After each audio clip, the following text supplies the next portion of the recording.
So this is another demo just about, applying your atmosphere, applying your fog after you've essentially finished applying, doing all the rest of the painting.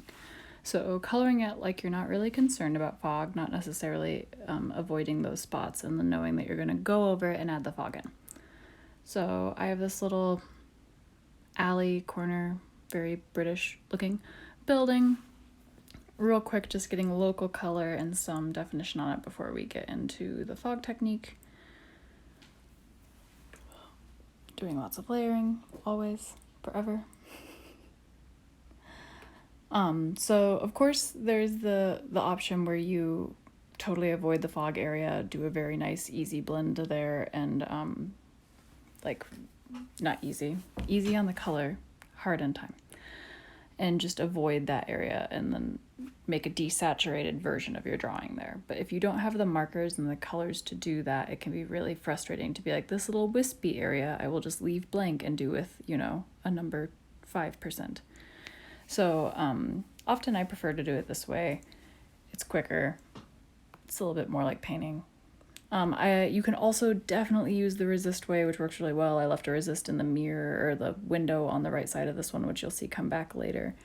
And that resist works amazingly well and has a pretty soft edge if you do it with a colored pencil. So I could have colored in all of the fog areas with the resist and known that it would have not gone there, but we did that in the last video.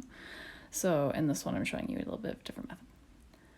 So finally getting this almost entirely colored up, we are going, so you can see the resist showing through that mirror, the little reflection lines there. And it will show up even more once we start doing a little bit of rubbing alcohol at the end.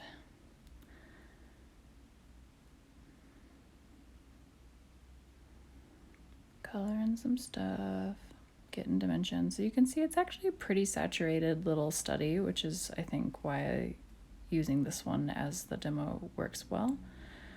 Because if it's not saturated, adding fog over it, totally simple, very easy. If it's very saturated, it gets harder. So first thing I'm going to do is play around with some alcohol and see just how much of this I can get to absorb out.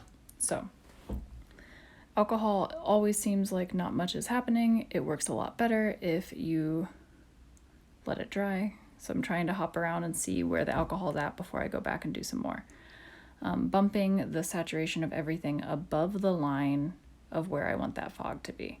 So you can start to see where the alcohol is eating it away. And you can see just how much of a difference we're getting in tone. That was a very, very dark green like base around the bottom of the windows. Now it's this sort of teal. So again, letting the alcohol dry, going and fiddling with somewhere else. Bumping up contrast and saturation up here so that down there looks less saturated by nature. So my theory is there's just fog kind of pooling across the bottom here, especially coming through that door and along the edge of the bottom of the study. So now I've taken a pale gray and shaded everything above that fog line just to help bump the saturation on that side of the line a little different. So you can see that we took off quite a bit of that color just with the rubbing alcohol once we let dry. I'm now going over it with a colored pencil. And a little bit of white pastel, if you have it, is super great for fog. So I could just leave it white like that. That looks very nice. I'm going to play around with adding some other colors into it too, which you might want to do for your piece. So maybe blue, a little bit of a blue colored pencil in some areas to bump up saturation.